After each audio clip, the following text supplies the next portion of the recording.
Filosofía de la Edad Medieval. La filosofía helenística se desarrolla durante un largo periodo de tiempo que se va desde la muerte de Alejandro Magno en 323 a.C. hasta 30 a.C., fecha en que Octavio Augusto incorpora Egipto a Roma. Sin embargo, su hegemonía perdura hasta fechas que coinciden con la ruina del mundo romano y los inicios del mundo cristiano, la compleja situación histórica. El mundo griego deja paso al Imperio Romano. De esta larga época será vivida con gran inquietud. Esto se plasma en el deseo en los hombres por encontrar alguna doctrina que les abra la esperanza y les haga felices. En este contexto, el pensamiento debía servir a la vida y no la vida. El pensamiento tal vez ser la finalidad de la ética de las principales escuelas filosóficas. Estoicos. En una escuela filosófica fundada por Zenón de Cito 336-264 a.C., se llaman estoicos porque Zenón de Cito daba sus clases en la Estoa, un pórtico en el centro de Atenas. Los postulados de esta escuela los llevaron al rechazo de lo mundano y a vivir de acuerdo con la naturaleza conforme a la razón o virtud. Así es el hombre sabio, alcanza la felicidad bajo la forma de la apatía, indiferencia frente a cualquier acontecimiento. Su doctrina se basa en el dominio y control de todo lo que perturba la vida. Esta posteriormente patrística, escolástica, latina, árabe y renacimiento. Epicureos. Los epicureos de Samos 341 a 271 a.C. La doctrina de esta escuela es que la felicidad es el placer, ausencia de dolor, más claro, el cual se logra mediante la imperturbabilidad del ánimo ante los deseos y las pasiones. Solo así se logra la tranquilidad del alma o extaraxia. Escépticos. Se consideran a Pirrón de Elis como fundador del escepticismo. Encuentran en negar toda opinión y doctrina. La indagación es el único medio posible para evitar el uso unívoco de una postura. El escepticismo influye a la Academia Nueva platónica y en pensadores romanos como Cicerón de 106 a 46 a.C. Gracias. La filosofía en la Edad Media. Si se habla de filosofía cristiana, debemos plantear la existencia de una nueva forma de pensar, distinta a la anterior, pero fluida por este. De la unión de ambas formas de pensar se va construyendo una nueva visión del mundo, que se convertiría en la verdadera filosofía. Toda la filosofía medieval persigue el mismo objetivo: fundamentar la fe cristiana, es decir, dar una explicación racional a la fe. Los temas centrales de su reflexión son los siguientes: relación, fe, razón, concepto y existencia de Dios, la idea de creación, concepción del hombre, el alma y el bien. Podemos dividir la filosofía medieval en dos grandes grupos: apologistas y padres de la Iglesia. Ellos defienden el cristianismo frente a algunas ideas de la filosofía helenística y valoran positivamente la filosofía platónica como antecedente o preparación para el pensamiento cristiano. Construyeron la armazón de la futura filosofía y teología cristiana. Aparece una dogmática cristiana que ha de ser enseñada. Aquí situamos a San Agustín.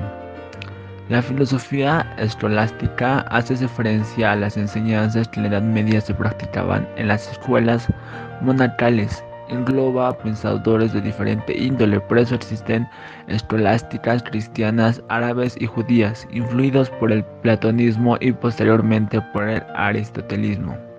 Todos en general reconocemos en el campo de la razón la autoridad de los filósofos griegos. La discusión central será la posible conciliación entre la razón y la fe. Aquí situamos a Santo Tomás de Aquino. San Agustín fue un escritor, teólogo y filósofo cristiano.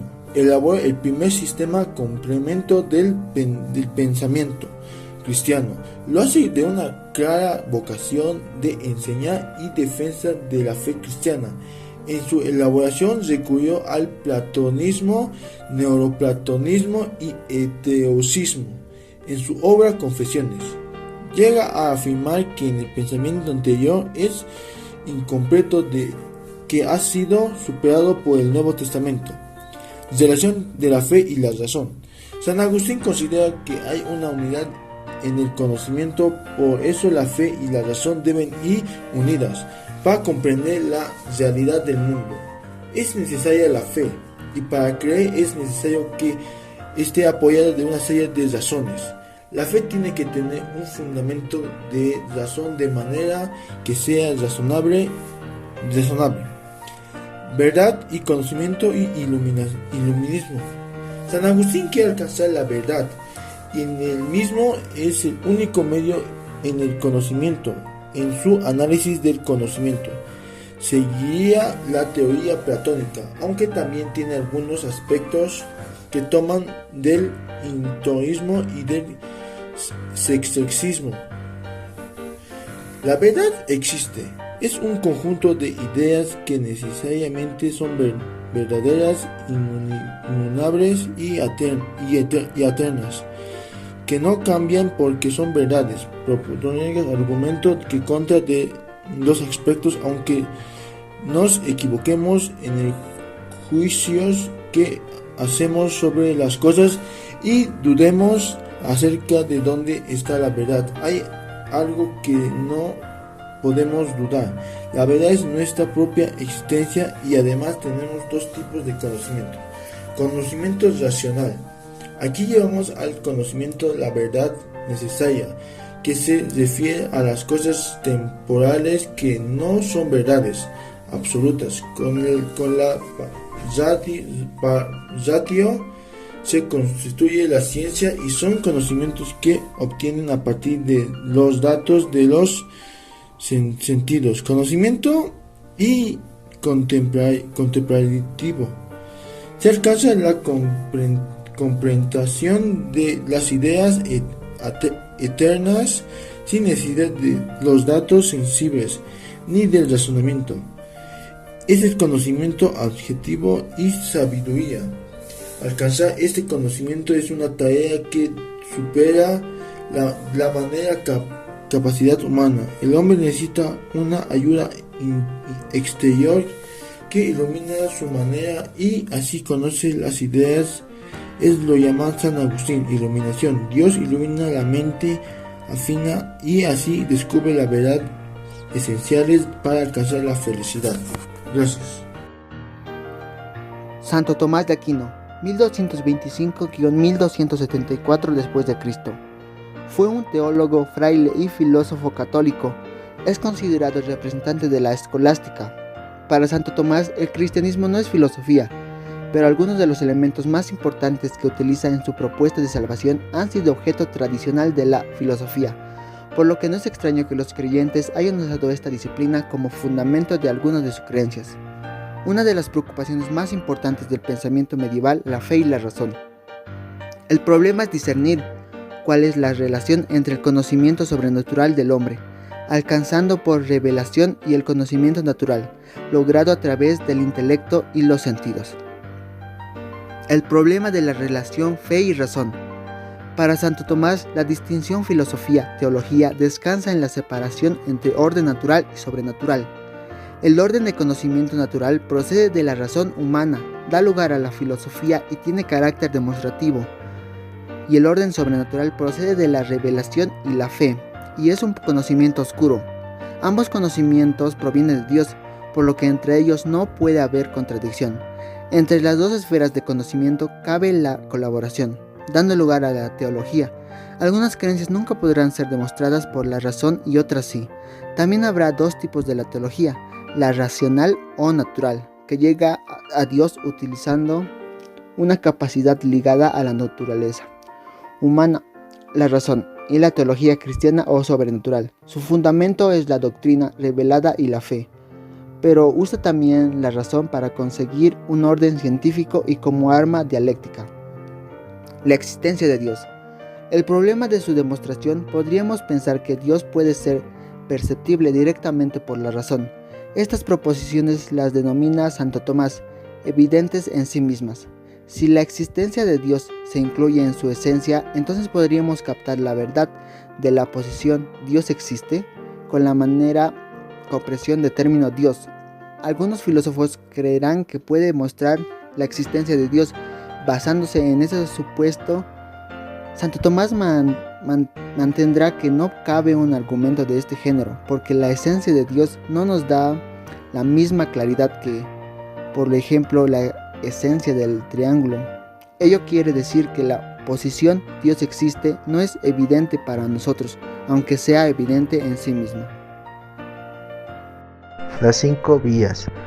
Según Santo Tomás, la demostración de la existencia de Dios se demuestra mediante sus pruebas o las 5 vías. Son demostraciones posteriores que parten de los efectos de la actuación de Dios en el mundo para remontarse a Él como causa última. Estas 5 vías son: 1. La simplicidad de la divina esencial. 2. La perfección de la divina esencial. 3. La infinidad de Dios. 4. La inmutabilidad de Dios. Y 5. La unidad de Dios. La esencia de Dios. Santo Tomás quiere defender la posibilidad del conocimiento de Dios sin rebajar la calidad de su ser, evitando los extremos. Afirmar la posibilidad del conocimiento de Dios a costa de aproximar demasiado su ser a las cosas del mundo y separar radicalmente a Dios del mundo, negando con ello la posibilidad de su conocimiento racional. Para ello emplea varios recursos. La afirmación. Afirmaremos que Dios únicamente aquellas propiedades puras que no traen consigo imperfección. La negación. Obtenemos un concepto negativo de Dios negando a Dios las propiedades de las criaturas que implican imperfección. La inminencia. Diremos que Dios posee de forma infinita las perfecciones que encontramos en las criaturas. La concepción del hombre. Este concepto parte del concepto de que todo ser es finito. La indigencia radical de todo ser finito exige un ser que sea fundamente de sí mismo y de todo lo real. Dios, partiendo de Dios, Santo Tomás nos ofrece una visión de la realidad creada de forma jerárquica. La jerarquización de los seres vendrá dada por su mayor o menor simplicidad y su mayor cercanía al puro existir de Dios. En la cúspide de la creación están los ángeles, después los hombres. Las sustancias del mundo corpóreo están compuestas de la materia y forma. En el hombre la forma es su alma y puede existir en independencia del cuerpo. En cambio, los seres sensitivos como los animales o puramente vegetativos como las plantas tienen formas corruptibles y dependientes de la materia. Las formas de los seres inertes y las formas de los elementos primeros son las más imperfectas. En un grado inferior están las formas accidentales que necesitan de las sustancias para existir y absoluta potencialidad de la materia prima.